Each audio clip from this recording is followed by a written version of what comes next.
Ladies and gentlemen, again, welcome to another episode of Cultural Awareness Podcast. Man, this podcast is trending right now and I like it. I love it. And please go ahead and keep subscribing, liking, sharing, and you know what I mean. I really appreciate your comments out there, man. You know, and there's no bad comment for me. Whether you have a comment about critics, I will take it into consideration and I will get myself better, because remember, this is a one-man show. And today I was passing on YouTube and I saw this joke from Patrice O'Neal, may he rest in peace.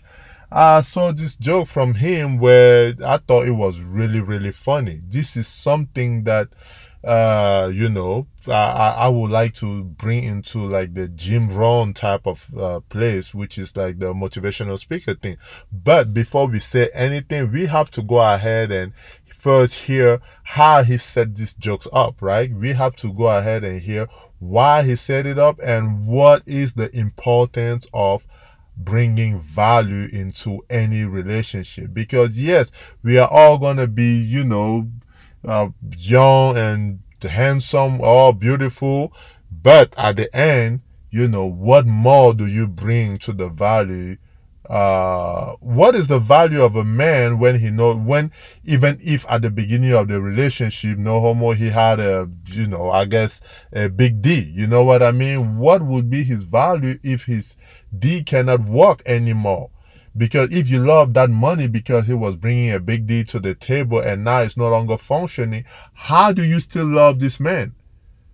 Or ladies, what if, you brought something that was really tight at the table, at the beginning, pardon the expression, the vagina wall was still very strong, and then you gave birth to like 3-4 babies. And it's no longer tight like it used to. Will this man still love you the way he used to? Think about it for a second. Don't just criticize the way I may be saying it, but think about it for a second. Is it with you just for that? Or are you with her? Or is she with you just because of that? Because at some point, what if it's no longer functioning? Okay, so now that we have set up that quiet sentence, let's go ahead and listen to this very important question that Patrice O'Neal asked his audience when he was doing his comedy show. So, go.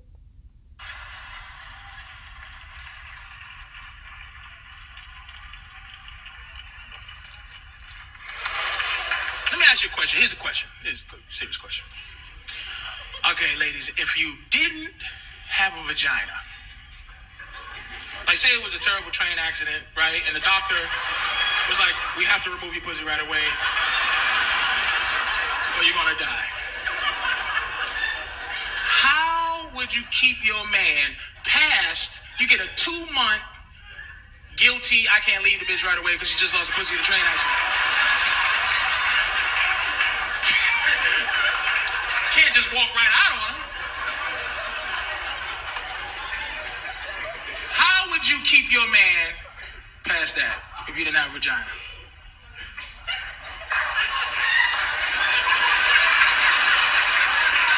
Wow. Nothing? You can talk. You can talk. Suck his dick. Okay. Mouth. Asshole. Okay, great. You see what I'm saying? Now, I've been getting pussy beaten the whole show, right? But I give women an opportunity to say, I'm going to make myself worth more. But you just classified yourself as a series of hoes. But I'm supposed to treat you special, but you're just a bunch of hoes for yourself. No one said learn how to play Xbox, learn how to play pool, tell better stories, get another bitch that got a pussy to come on in. Look, whatever.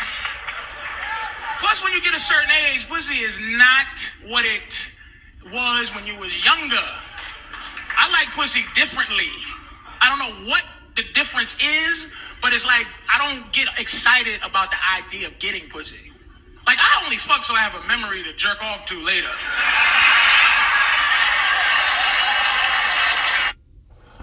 Okay, so you heard that excerpt, right? You heard what he said. He gave women the opportunity to show that they can bring more to the table other than sex, right? So my point of setting this podcast is this, right? This episode at least is you have to be able, whenever you are committing to any relationship, you have to be able to ask questions at the beginning, like questions like, what other than sex am I bringing to the table?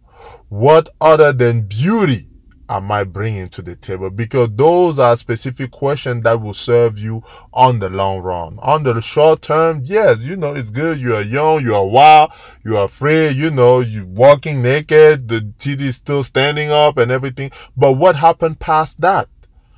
You have to be able to find something, because I bet you that those people that you see have 20 years of marriage, 25 years of marriage, 30, 40. I even saw a man lately that had 65 years of marriage. You know what I mean? What kept them together?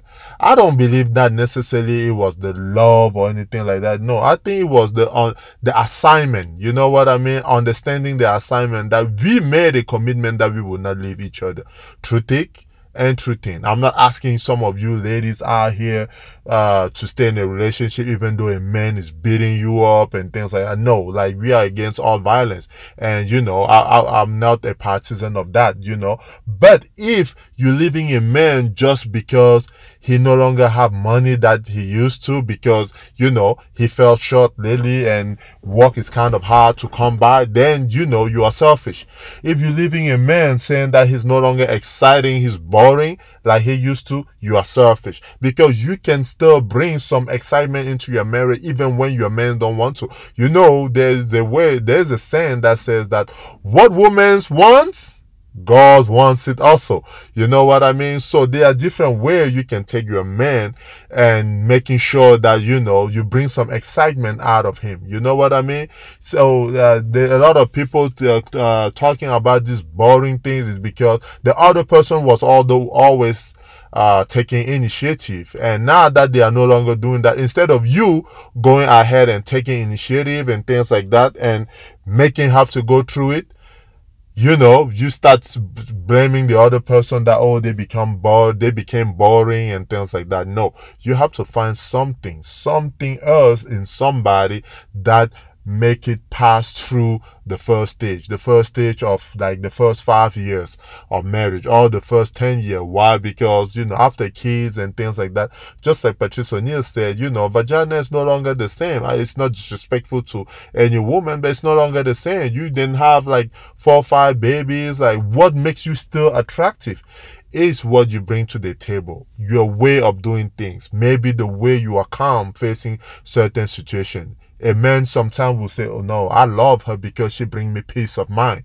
Not because, her vagina is fire and everything. No, she brings him peace of mind. Whenever he comes home with something that was, boiling in his chest and things like that, his woman is the one bringing him peace of mind. You guys have to think about that. You know what I mean? You have to think about what you really bring into a relationship. A lot of people out here now are marrying out of looks, and I find it funny. I always find it funny. When you see a guy maybe with a big girl and you are like, oh, his girl is big. No, it's not just because she's big. It's because maybe you should ask question, what else is she bringing to the table for that man to keep finding her attractive? Maybe because not only she can cook well, not only she treat him like a king. You know what I mean? Because a lot of women, I see sometimes are body shaming other women just because they say, oh, look at yourself, look at yourself. I don't even know what XYZ saw in you. Yes, he saw in them love. Not necessarily love that women talk about. By love, I mean a peace of mind. He saw in her, someone that was bringing maybe more things to the table than any skinny chick out there. I'm not out here to bash any skinny chick or any big chick. I'm just saying, there are reasons why people do certain things. I know us Africans, obviously I have said it 1,000 times already, we don't marry off of looks.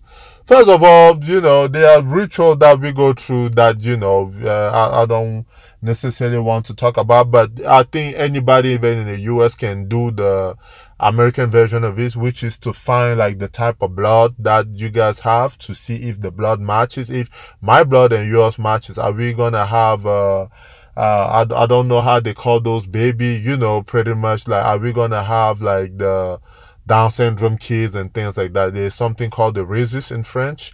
Le rhesus. I don't know how you call it in English, but I will look it up and maybe bring it to the next thing. First, you guys all need to do that, because it's not good to say, oh, we love each other, and yet you are bringing kids out here that are very sick and things like that have Down syndrome, right? You have to first match your blood. In Africa, is a big thing. Before you even go through anything, before they do what we call the Ngambi. Ngambi is when they go, you know, mystically and look like, are these people compatible together?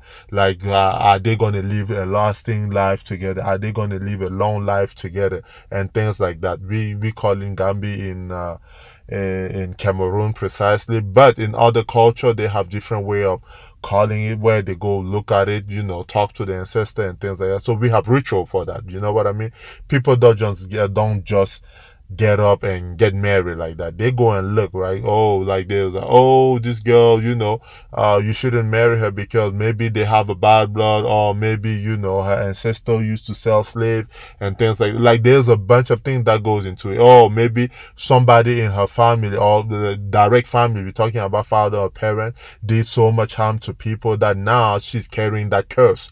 Because don't ever forget one thing, right? Everything that you do, even if God doesn't punish you with it, guess what? He passes it on to your kid. That's why in the Bible sometimes it says that sometimes people die not because of the fault that they committed, but the fault that their parent committed. So you have to be careful out here when you're living your life, right? When you are living your life, make sure that you are not harming other people, because whatever you do, what goes around comes around, right? You know, whatever you do to other people, think, oh, I got away with it. Think about your kids, because when that person goes in their place and cry and say, God, please, I need you to avenge me and things like that, guess what?